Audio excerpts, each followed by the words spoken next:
और अभी भी हम सब तीनों पार्टियां साथ हैं और मुझे उम्मीद है कि हम लोग अपनी सरकार को पूरा समय उसका 5 साल का कार्यकाल पूरा होगा और शिवसेना का ये इंटरनल मामला है। मुझे लगता है शिवसेना के नेता इस मामले को अपने आप सुलझा भी लेंगे।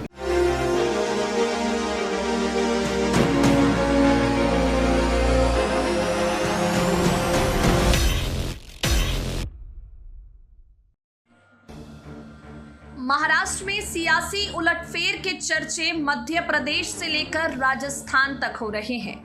अब इस खास रिपोर्ट में हम आपको सचिन पायलट के बारे में बताएंगे। राजस्थान के पूर्व डिप्टी सीएम सचिन पायलट ने उद्धव ठाकरे के इस्तीफे से पहले एक बड़ा बयान दिया था। सचिन पायलट ने कहा था कि ये जो एमवीए गठबंधन है ये टूटने वाला कतई नहीं है। सचिन पायलट ने सीधे तौर से कहा था कि एमवीए का ये गठबंधन काफी दूर तक जाने वाला है। एनसीपी, कांग्रेस और शिवसेना मिलकर अपनी सरकार बचा ही लेंगे। लेकिन आज जब सरकार गिर चुकी है एमवीए की, जब सरकार शिवसेना की गिर चुकी है, गठबंधन में दरार पड़ चुकी है, सचिन पायलट पूरी तरह से शांत हो गए हैं।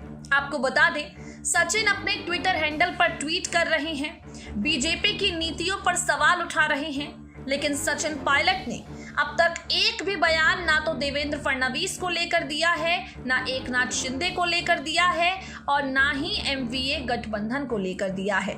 यहाँ पर सचिन पायलट इन तमाम मामलों से दूरी बनाकर रखते हुए नजर आ रहे हैं।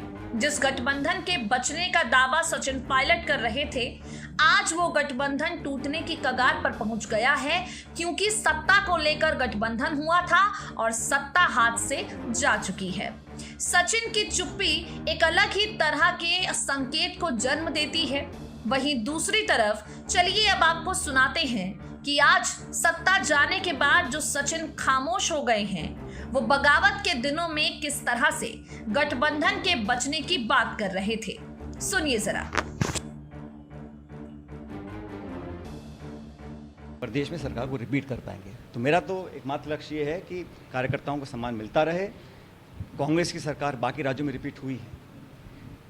हम 2013 में जब हम सरकार से बाहर हुए थे तो किस हालात में हम लोग थे, हमारी पार्टी कहाँ थी उस समय। जिन लोगों ने पार्टी के लिए सब कुछ किया उसको हम कैसे बुला सकते हैं। और मुझे लगता है कि 23 का जो चुनाव होगा उसमें राजस्थान के अंदर भाजपा को सत्ता से दूर रखने का काम ये कोई करेगा तो हम ही लोग करेंगे और हम लोग मिलकर काम करेंगे तो सरकार हमारी निश्चित रूप से बनेगी। हमारा जो गठबंधन था शिवसेना एनसीपी कांग्रेस का, वो आज भी कायम है और हमारे सभी गठबंधन के साथियों ने इस बात को कहा है कि कितनी कोशिश कर ले, हमारा जो अलायंस था उसने सरकार ने अच्छा काम किया है और अभी भी हम सब तीनों पार्टियां साथ हैं और मुझे उम्मीद है कि हम लोग अपनी सरकार को पूरा समय उसका 5 साल का कार्यकाल पूरा होगा और शिवसेना का ये इंटरनल मामला है। मुझे लगता है शिवसेना के नेता इस मामले को अपने आप सुलझा भी लेंगे।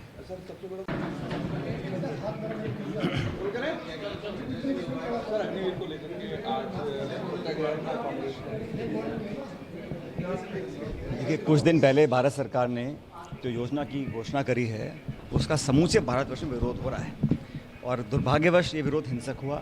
हम सब ने आग्रह किया नौजवानों से कि हिंसा का सहारा ना लें, क्योंकि हिंसा करना या कानून को अपने हाथ में लेना ये किसी भी सवाल का जवाब नहीं हो सकता। इसलिए लोगों में आक्रोश तो है, लेकिन हमने सबसे आग्रह किया कि शांतिपूर्वक तरीके से अपनी बात को रखें।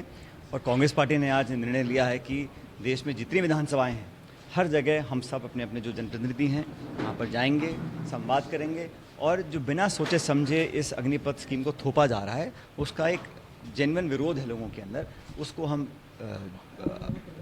अपने पार्टी के प्लेटफॉर्म पे उसका उजागर करेंगे और सरकार को मजबूर करना चाहते हैं कि सरकार इसको वापस ले, क्योंकि इस कानून को बनाने में, इस बिल को बनाने में, इस पॉलिसी को बनाने में कोई चर्चा हुई नहीं पार्लियामेंट के अंदर और ना चर्चा हुई नौजवानों के साथ। तो जो नौजवान इस देश में अपनी मातृभूमि के लिए कुर्बान होने का जज्बा रखता है उसके लिए हमेशा के लिए हम रास्ते रोक दें या उसके सपनों को चकनाचूर कर दें, वो बड़ा दुर्भाग्यपूर्ण होगा अगर ऐसा होगा तो।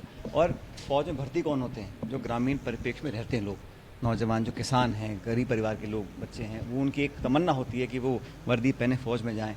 अब इस अग्निपथ से सिर्फ 4 साल तक नौकरी मिलेगी आपको फिर 75% लोगों को छोड़ दिया जाएगा और ये कह रहे हैं कि उनको नौकरियां देंगे आगे, लेकिन अब तक का जो ट्रैक रिकॉर्ड है सरकार का 8 साल का, इसमें सब कुछ दिया है, यातनाएं दी हैं, दुख दिया है, महंगाई दी है, बेरोजगारी दी है, लेकिन नौकरी नहीं दी है।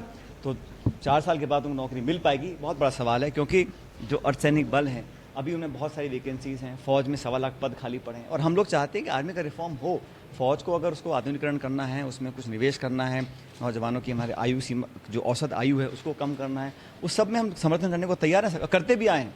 लेकिन ये जो अचानक कर देना, नौजवानों ने जो तैयारी की है, 1.5 साल बेचारे रोज़ गाँव में, आप देखो शहर में सुबह सुबह पीटी करते हैं, एक्सरसाइज करते हैं, तो तमन्ना होती है गांव में। और जो जिस घर में एक फ़ौजी हो जाता है उसकी अलग साख हो जाती है, पहचान हो जाती है। तो सिर्फ ये पेंशन या पैसे या तनख्वाह के लिए नौकरी नहीं करते हैं हम नौजवान। फ़ौज की नौकरी बहुत एक हमारी भारत की फ़ौज जो एक उसका शौर्य बलिदान दुनिया में आज बहुत प्रसिद्ध है। हम चाहते हैं कि हमारी सरहद जो आज 2 एक्टिव बॉर्डर हमारे पास हैं, चीन का, पाकिस्तान का, तो ऐसी स्थिति में बहुत जल्दबाजी में इस कानून को, नियम को लगा देना मैं समझता हूँ गलत है।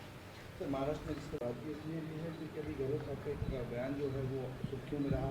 उसके बाद शांति धारीवाल ने कहा कि गजेंद्र सिंह शेखावत से उस सिलसिले में देखो ऐसा है, अभी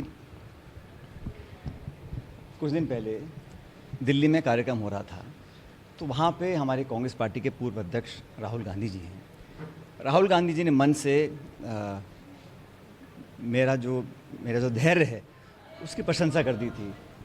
अब अगर मेरे धैर्य को, मेरे पेशेंस को राहुल गांधी जैसे नेता उसको अप्रिशिएट करते हैं या उसको पसंद करते हैं, तो मुझे लगता है कि इसको किसी को भी उनके स्टेटमेंट से अनावश्यक रूप से परेशान नहीं होना चाहिए और इसको राइट स्पिरिट में लेना चाहिए। और मैं मानता हूं कि राहुल गांधी जी ने जो बोला, मेरे धैर्य को और जब उन्होंने मेरे पेशेंस को इतना अप्रिशिएट किया है, तब आगे कुछ और रहा नहीं बोलने के लिए। क्या करें?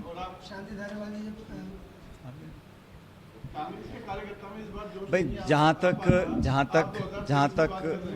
तक जो हमारे केंद्र मंत्री हैं गजेंद्र शेखावत जी, वो केंद्र मंत्री इसलिए बन गए क्योंकि वो जोधपुर से चुनाव जीत के लोकसभा का, और हम लोग सरकार में थे, फिर भी हम जोधपुर से चुनाव हार गए और ये चूक हुई हम लोगों से। और मैं समझता हूँ कि अगर उस लोकसभा चुनाव में हम कामयाब होते तो मंत्री नहीं बन पाते, क्योंकि उन्होंने भी एक तरह से वादा खिलाफी हो रही है हमारे साथ। प्रदेश में जब प्रधानमंत्री खुद बोल गए कि इसको राष्ट्रीय योजना घोषित करेंगे आरसीपी को, वो नहीं कर रहे हैं, ना करा पा रहे हैं। तो वो मंत्री प्रदेश के तो हैं, लेकिन वो जोधपुर से चुनाव जीते थे इसलिए मंत्री बन गए। लेकिन अब लोकसभा चुनाव में मेरे ख्याल 2 साल दूर रह गए हैं, सिर्फ 24 के चुनाव आएंगे, तो इस बार हम दोबारा वहाँ से जोधपुर से चुनाव कांग्रेस पार्टी जीतेगी। और जो चूक पहले हो गई थी, भाई हम सरकार में रहते हुए चुनाव नहीं जीत पाए थे जोधपुर का, इस बार वो चूक नहीं होगी। और इस बार 24 में शेखावत जी को जोधपुर से हम चुनाव हरवाएंगे, पार्टी हमारी कांग्रेस जीतेगी और चुनाव में उनको हम हराने का काम करेंगे।